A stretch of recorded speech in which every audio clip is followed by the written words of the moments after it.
မြန်မာပြည်သူများ၏အထွတ်အမြတ်ဆုံးရွှေစေတီတော်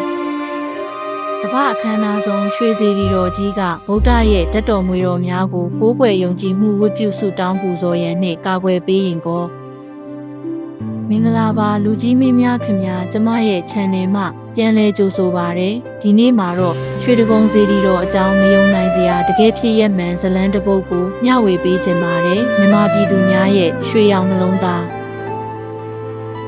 ရန်ကုန်မိုးကုတ်ဆောက်ဝိုင်းအထက်တွင်မြင့်မားစွာတည်ရှိနေသောခမ်းနားထည်ဝါသောရွှေစေတီတော်မြတ်အထိမ်းအမှတ်အဆောက်အုံတစ်ခုသည်တန်ပေါင်းများစွာသောလူများ၏နှလုံးသားကိုဖန်ဆာထားသည်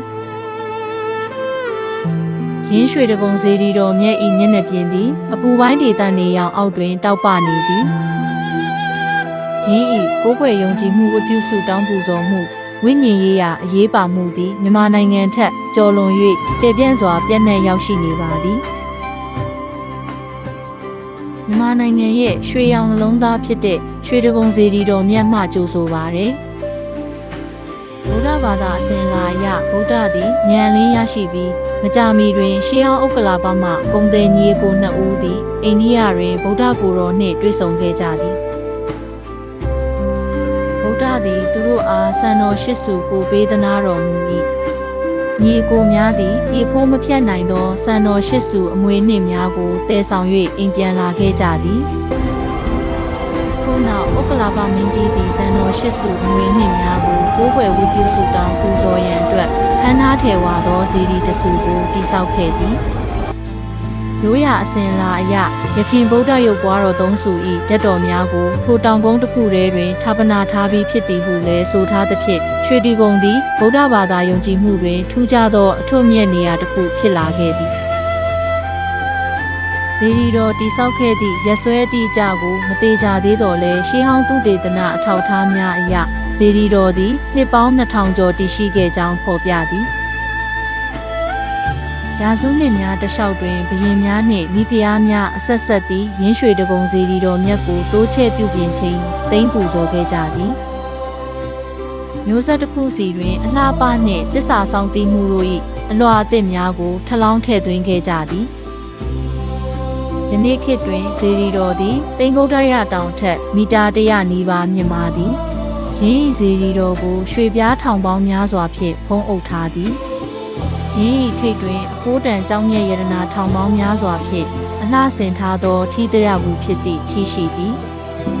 အပေါ်ဆုံးရှိစိန်ကူးတော်သည်မနက်ခင်းနှင့်ညနေခင်းနေအောင်ကြီးကိုဖမ်းယူကာရန်ကုန်တဝမ်းတွင်မြင်သာထင်ရှားသောခမ်းနားထည်ဝါသောမြင်ကွင်းကိုဖန်တီးပေးပါသည်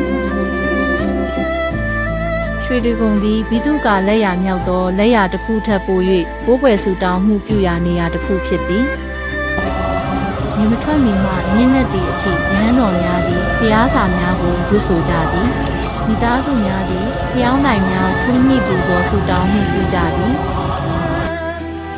ဖျားဘူးများသည်ပန်းများရေနှင့်အမွှေးတိုင်များကိုပူဇော်ကြသည်လူများသည်ငြိမ်းချမ်းသောလှေကားထစ်များပတ်လည်တွင်တိတ်ဆိတ်စွာတရားထိုင်ကြသည်ထောင်တိုင်းသည်ရာစုနှစ်များစွာကရှင်သန်နေသောဗုဒ္ဓဘာသာအစဉ်အလာကိုထင်ဟပ်စေသည်ရွှေတကုံစေတီတော်ဤထူးခြားသောအင်္ဂါရက်တစ်ခုမှာဂျိုတိုင်များဖြစ်သည်သတင်းပတ်ဤနေ့ရက်တိုင်းကိုဗုဒ္ဓဟူးနေ့နံနက်နှင့်ဗုဒ္ဓဟူးနေ့မွန်းလွဲပိုင်းတို့နှင့်အတူရင်းဤကိုယ်ပိုင်ဘုရားအကြောင်းဖြင့်ပူဇော်ပြုသည်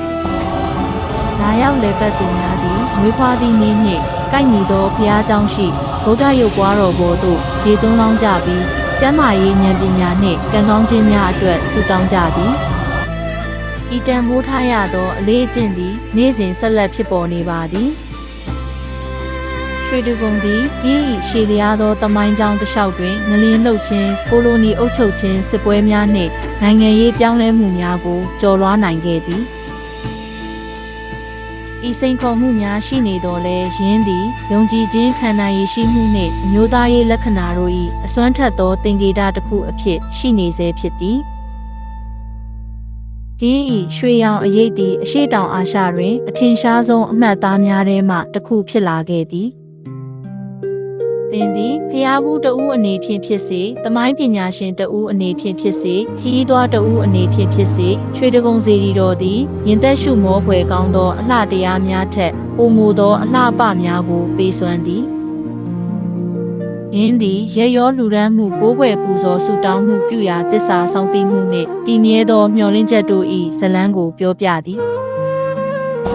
လူတန်းပေါင်းများစွာအတွက်ယင်းသည်ရိုးရိုးစီသည်တဆူမဟုတ်ပါယုံကြည်ခြင်းသည်ရာစုနှစ်များစွာတခြားမျိုးဆက်များကိုစီလုံးစေနိုင်ကြောင်းတန်ရှင်းသောသတိပေးချက်တစ်ခုဖြစ်သည်